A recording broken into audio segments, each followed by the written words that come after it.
गांव, जहां एक बहुत ही पुराना बरगद का पेड़ था, जिसके नीचे बने चबूतरे में कुछ लोग बैठे थे, जिनमें से एक रूपपुर गांव का मुखिया ठाकुर बलवंत सिंह भी थे। उनमें से एक शख्स ने बोला, मुखिया जी, अगर बड़े पंडित जी कल तक उनको लेकर यहाँ ना आ पाए तो आपको पता है ना, परसों अमावस्या है और एक बार फिर वो अपना तांडव मचाएगी और एक बच्चे की जान लेकर चली जाएगी। उस शख्स की बातें सुनकर मुखिया जी चिंतित होते हुए बोलते हैं, अरे रामदेव, कभी तो कुछ अच्छा बोला करो, जब देखो तब बस अशुभ बातें बोलते रहते हो।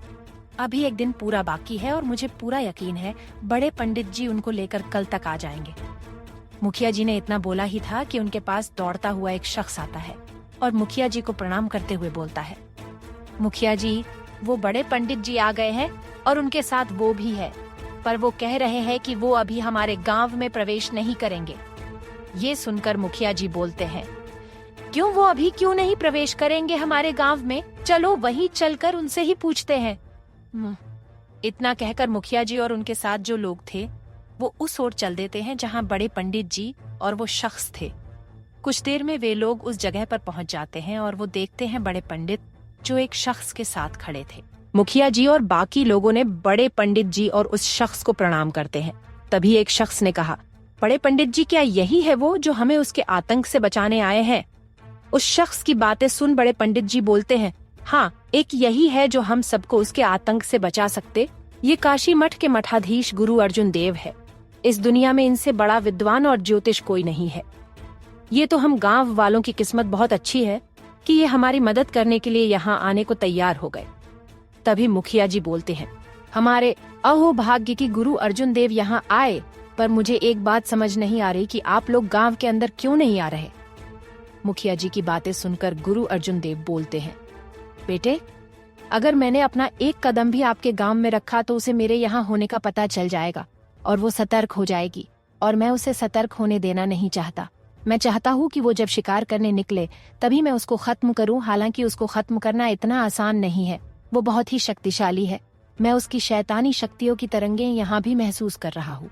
तब तो हम लोगों को परसों तक का इंतजार करना पड़ेगा, क्योंकि परसों अमावस्या है और वो हर अमावस्या को ही बच्चों पर हमला करती है। मुखिया जी गुरु अर्जुन देव को देखते हुए बोलते हैं। मुखिया जी ने अभी इतना बोले ही थे कि तभी रामदेव बोलता है, मुखिया जी, वो तो ठीक है कि गुरु अर्जुन देव अपना काम परसों ही करेंगे, पर वो अभी रहेंगे। कहा, क्योंकि वो तो गांव में आए तो उसको इनके बारे में पता चल जाएगा। रामदेव की बातें सुन मुखिया जी बोलते हैं, हाँ, हमने तो ये सोचा ही नहीं। मुखिया जी और रामदेव की बातें सुन गुरु अर्जुन देव ने मुस्कुराते हुए कहा, मैं कहाँ रहूंगा, आप लोग इस बात की चिंता मत करो, मैं वहाँ रहूंगा। और गुरु अर्जुन देव ने अपना हाथ उठाते हुए दिखाते हैं उस पहाड़ को जो उनसे थोड़ी दूर पर था, जहाँ एक मंदिर था जो माता रानी का था। मैं भी आपके साथ रहूंगा गुरुदेव। बड़े पंडित जी हाथ जोड़कर गुरुदेव से बोलते हैं। तभी गुरुदेव मुस्कुराते हुए बोलते हैं, नहीं दीनदयाल, तुम मेरे साथ नहीं रह सकते, और तुम लोग भी सुन लो, ये बात किसी को भी पता नहीं चलना चाहिए कि मैं यहाँ हूँ। ये बात तुम लोग किसी को भी मत बताना, यहाँ तक कि अपने परिवार वालों को भी नहीं। इतना कहकर गुरुदेव माता रानी की मंदिर की ओर चल देते हैं। मुखिया, बड़े पंडित और बाकी लोग उनको बस जाते हुए देखते रहते हैं, जब तक गुरुदेव उनकी आंखों से ओझल नहीं हो जाते। चलो, अब हमें भी अपने अपने घरों में चले जाना चाहिए। रामदेव बोलते हुए वहाँ से जाने लगता है और उसके पीछे पीछे बाकी लोग भी वहाँ से चले जाते हैं। अगले दिन मुखिया अपने हवेली के बरामदे में बैठे चाय पी रहे थे। तभी उनका एक नौकर आकर उनसे कहता है, मालिक, बड़े पंडित जी आए हैं और वो आपसे तुरंत मिलना चाहते हैं। ये सुनकर मुखिया उसको कहता है, जाओ, उनको पूरे सम्मान के साथ यहाँ ले आओ। वो नौकर चला जाता है और थोड़ी देर बाद बड़े पंडित को लेकर मुखिया के पास आ जाता है और मुखिया उसको वहाँ से जाने को कहता है। जब वो नौकर वहाँ से चला जाता है तब मुखिया बड़े पंडित जी से बोलते हैं, कहिए बड़े पंडित जी, क्या बात है, आप इतनी सुबह सुबह मेरे यहाँ?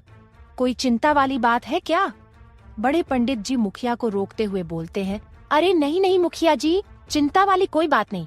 वो तो गुरुदेव ने आपको बुलाया है, और उन सबको भी जो कल रात आपके साथ थे, मैंने उन सबको माता रानी के मंदिर में जाने को बोल दिया है और वे लोग अभी तक वहाँ पहुँच भी गए होंगे। थोड़ी देर बाद मुखिया जी और बड़े पंडित जी माता रानी के मंदिर पहुँच जाते हैं और देखते हैं रामदेव और बाकी सब गुरुदेव के साथ बैठे थे और उनसे कुछ बातें कर रहे थे। दोनों ने गुरुदेव को प्रणाम किया और उनके पास बैठ जाते हैं। तभी मुखिया जी बोलते हैं, गुरुदेव ऐसी क्या बात हो गई जो आपने हम सबको यहाँ इतनी जल्दी बुलाया है।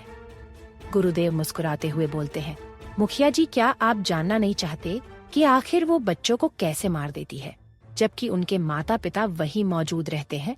सारी रात वो जागे रहते हैं, फिर भी वो उनके बच्चों को मारकर उनका दिल निकाल ले जाती है। तो आखिर कौन है ये जो बच्चों को मारकर उनका दिल निकल लेती है? क्या गुरुदेव उसको रोकने में कामयाब होंगे, या इस अमावस्या फिर किसी बच्चे की मौत होगी? जानने के लिए बने रहिए पॉकेट नावेल पर।